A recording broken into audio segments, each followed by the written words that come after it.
Bonjour messieurs, voici donc la correction de l'examen à blanc partie Excel.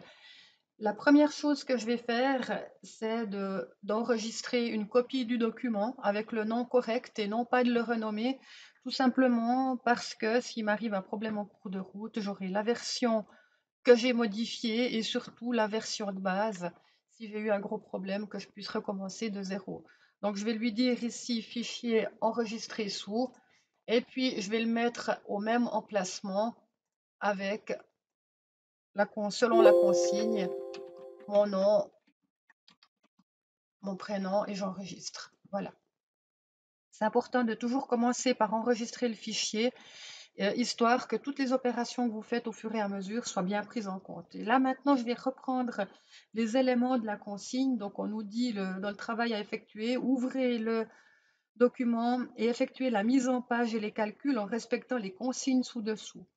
La première consigne, c'est de renommer la feuille 1, décompte loyer. Donc, je viens en bas double-cliquer sur feuille 1 et je viens lui mettre décompte loyer. Attention, tout ça sont des petits points, hein. Si je ne le fais pas, évidemment, je vais perdre un point. Au niveau des formules, on me demande pour le premier calcul de calculer le montant du loyer en fonction du type d'appartement. Eh bien, on a un prix pour les 2 pièces et demie et un prix pour les 3 pièces et demie. Donc là, on va identifier la fonction si. Je vais donc appeler la boîte de dialogue, la fonction si, et je vais commencer par mon test logique. Le test logique, c'est en fait la question, c'est-à-dire ici, sur cette ligne, hein, dans le type d'appartement, si c'est égal à un 2 pièces et demie, hein, je prends le premier, je le mets en F4, pourquoi? Parce que je le prends à l'extérieur du tableau et que c'est une constante. Donc si c'est le cas, la valeur si vraie, ce sera 1230 francs en F4. Si ce n'est pas 1230 francs, c'est que ce sera automatiquement l'autre en F4. Voilà. Je viens mettre évidemment mes formats comptabilité CHF et double-clic, j'agrémente. En deuxième point, on me demande de calculer le montant de la place de parc en fonction du type de place de parc. Et là aussi, on identifie intérieur 130 francs, extérieur 100 francs. Donc là, on identifie également la fonction si. Pourquoi? Parce qu'il y a deux réponses. Donc la question c'est, dans cette cellule, si c'est égal à intérieur, je le prends dans les constantes, donc je bloque avec F4. Dans ce cas-là, on payera 130 francs de place, sinon 100 francs. Voilà, et comme vous le voyez là, j'ai bloqué mes cellules avec F4 pour que lorsque j'incrémente, ils ne me mettent pas n'importe quoi. Mon petit CHF, voilà. Maintenant, au niveau du supplément étage, on me dit que c'est 20 francs par étage. Là, il s'agira de faire un calcul tout simple. Ce sera les étages fois le prix par étage en F4 puisque je le prends en constante et je valide un CHF. Voilà. Au niveau de la compte du chauffage, on voit qu'on a deux prix, 130 francs pour les 2 pièces et demie et 150 francs pour les 3 pièces et demie. Ce qui veut dire qu'effectivement, ce sera une fonction si. Donc, je vais appeler ma fonction si. La question, en fait, ce sera en fonction du type d'appartement. D'accord? Si c'est égal à 2 pièces et demie en F4, qu'est-ce qu'on va mettre dans ce cas-là? On mettra évidemment les 130 francs en F4, sinon ce sera l'autre, c'est-à-dire 150 en F4. Je mets aussi directement en format comptabilité. Voilà. Et puis là, on nous parle d'une TVA sur l'acompte chauffage. La TVA, elle est ici, je vais la mettre en pourcent directement. J'ajoute une décimale. Voilà, hein, donc j'ai simplement cliqué ici en haut dans Nombre pour qu'il m'affiche le pourcent correct. Et puis là, on me demande de calculer la TVA uniquement sur l'acompte chauffage. Donc je lui dis égal le montant d'acompte chauffage fois le taux de TVA en F4. Je valide. Voilà. On me demande ensuite de calculer le montant du loyer arrondi à 5 centimes. Pour calculer le montant du loyer, il s'agira bien entendu de calculer le tout, évidemment, hein, le montant du loyer, plus la place de parc, plus le supplément pour les étages, plus la compte, évidemment, plus la TVA, et je valide. On me demande maintenant d'arrondir à 5 centimes. Donc le calcul, il est déjà fait. Je viens maintenant derrière le égal. Je tape arrondir, tabulation. D'accord? J'ai pressé sur la touche tabulation. Du coup, ça m'a écrit complètement ma formule.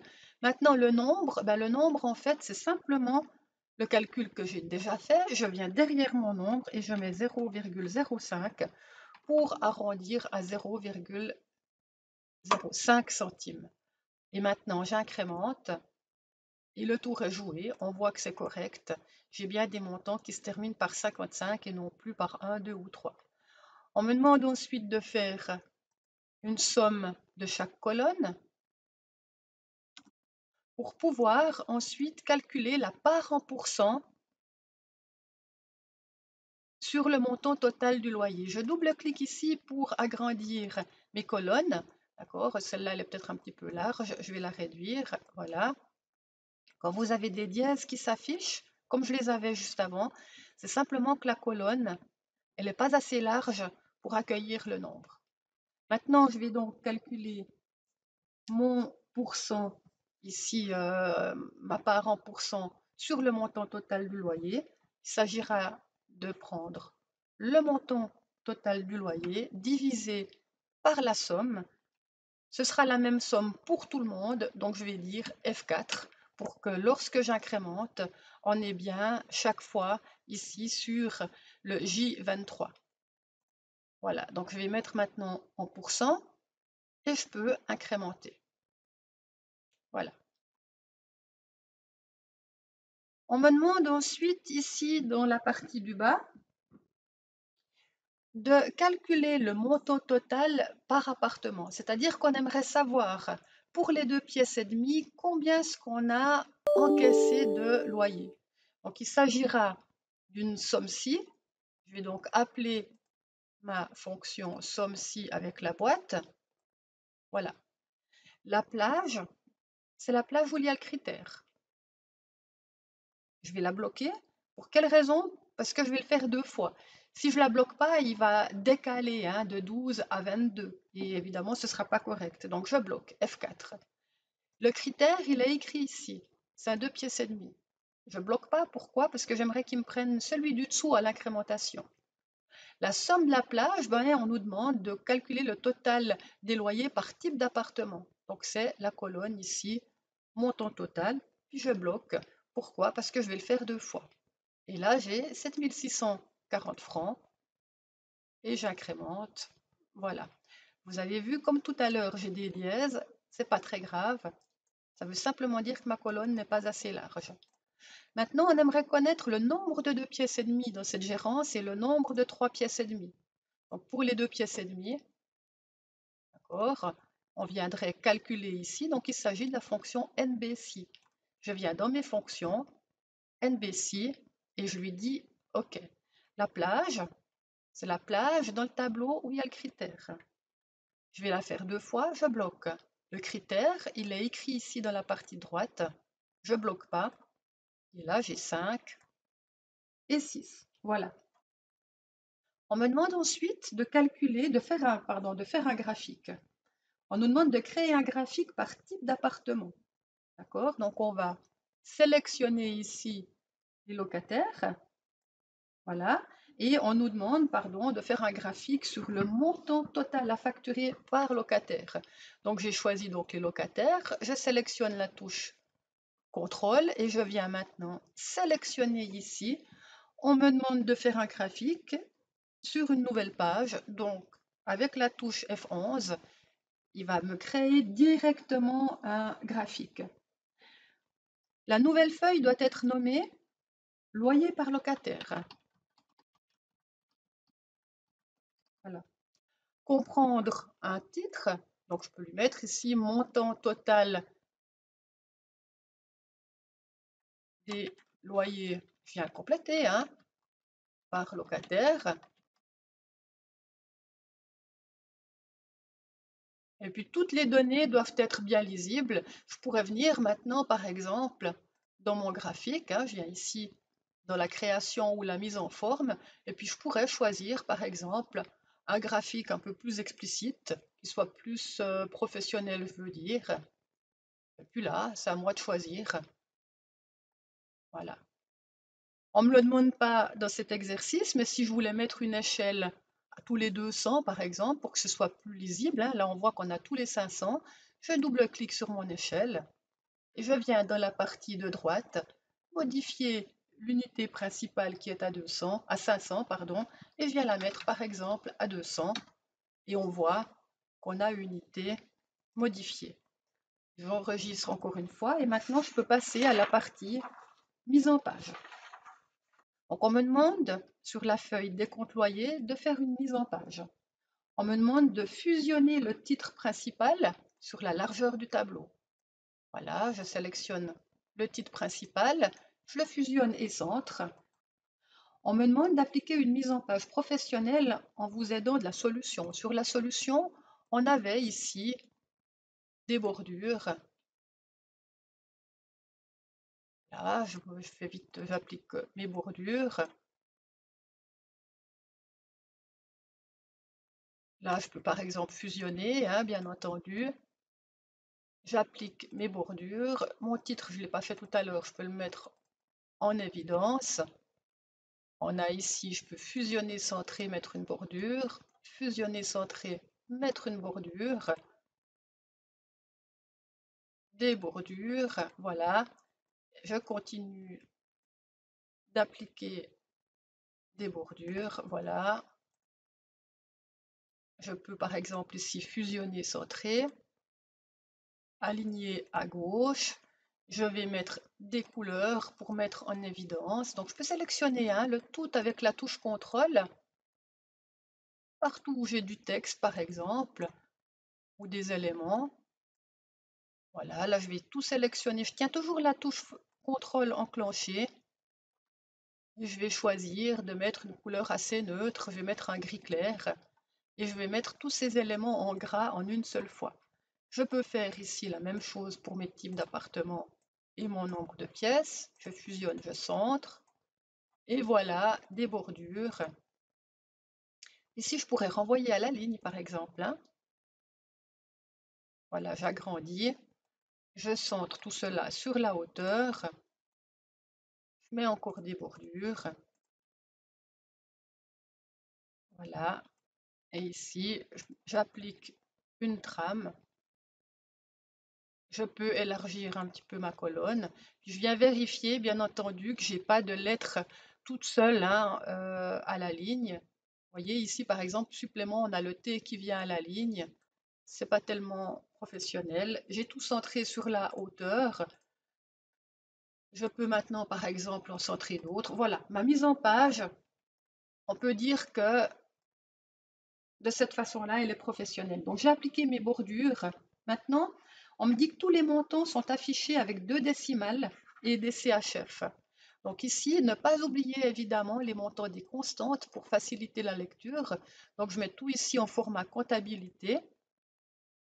On a déjà ici, j'ai encore mis un petit peu en gras, je peux encore centrer ici. Perdez pas trop de temps, hein. L'important c'est que ce soit vraiment professionnel.